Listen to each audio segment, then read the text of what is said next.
All right, let's talk about the Tampa Bay Buccaneers here for a little bit. Look, the Bucs have had quietly a really solid offseason. We've hit on a couple of the smart moves that they've made with some other Buccaneers videos we've done earlier this year, but all eyes are now rightly focused on the upcoming NFL draft.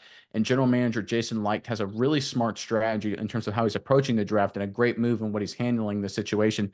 Let's get into the article, then we'll talk about more about what it means on the other side. This is courtesy of NBC Sports.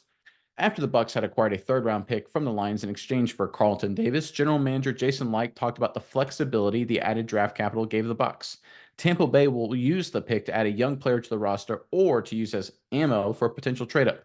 Licht admits he'd rather not use a day 2 pick to move up in the first round, but he's ready for whatever happens the first round of the draft.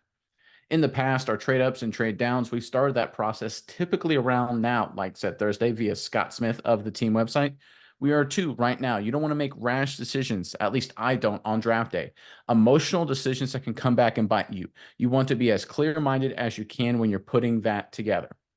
All right. I love the fact that Jason Licht already has his potential trade plans essentially set up now, weeks ahead of the competition, weeks ahead of the NFL draft. I think this is a great move for Tampa Bay. Miles, I'm curious what your thoughts are. But first, Buccaneers fans in the comment section below, what do you want the Bears to do with their first pick in the 2024 NFL draft? There's going to be a couple interesting names around. Obviously, that's going to be much later in the first round than a lot of other teams. That means you had a good season, so that's not a bad place to be. But what do you think the Bucs should do with their first round pick? Give us your answer in the comment section below. But Miles, what are your thoughts on the Tampa Bay Buccaneers and Jason Licht's strategy in terms of how he's approaching potential trades in the upcoming draft? Yeah, Nick, I think this is a really interesting strategy by the Buccaneers. Obviously, I like the part he says about not making any rash decisions, kind of planning things out ahead of time. But when you look at the Bucs and where they're positioned in this draft, like you said, 26 means they had a pretty good season. They did good. They made into the playoffs. They won a game. Now they're at the back half of the draft, but they have some capital, draft capital, to move up.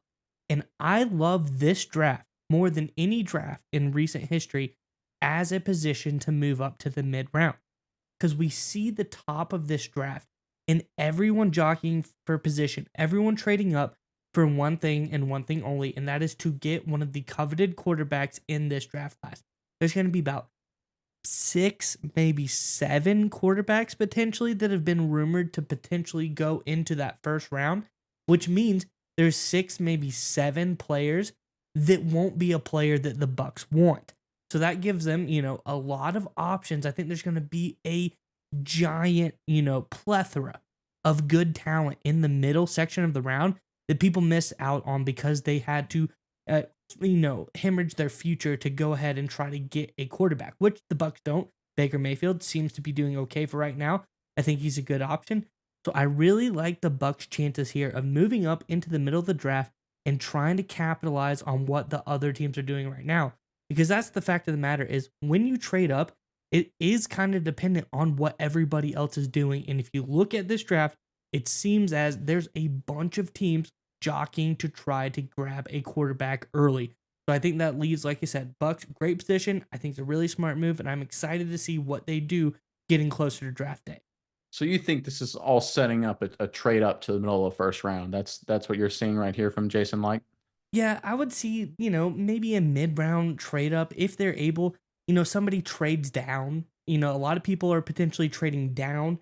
You look at Vegas, you look at the Vikings as people who are trying to trade up, namely those other teams like Arizona Cardinals, Chargers, Patriots potentially are going to trade down. And then a lot of teams like to trade down again, get as much draft capital as they can going forward to the next year, possibly waiting, biding all of their time, which gives the Bucs again another really great opportunity, I think, to flip flop with those people who've traded down to get up into the mid rounds.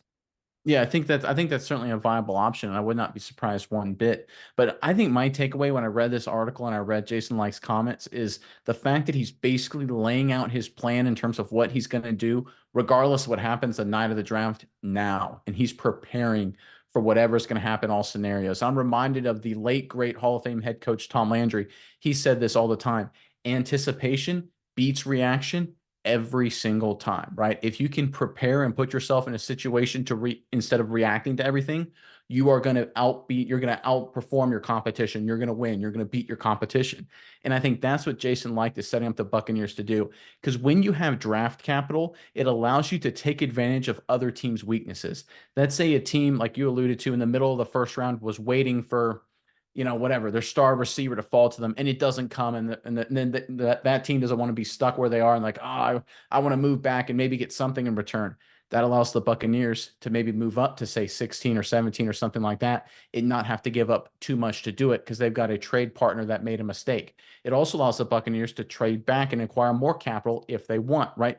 They have a bunch of opportunities in front of them, and the fact that they're planning all their scenarios out now will put them in a strong position to capitalize on every other team's missteps, because we see it every single draft, right?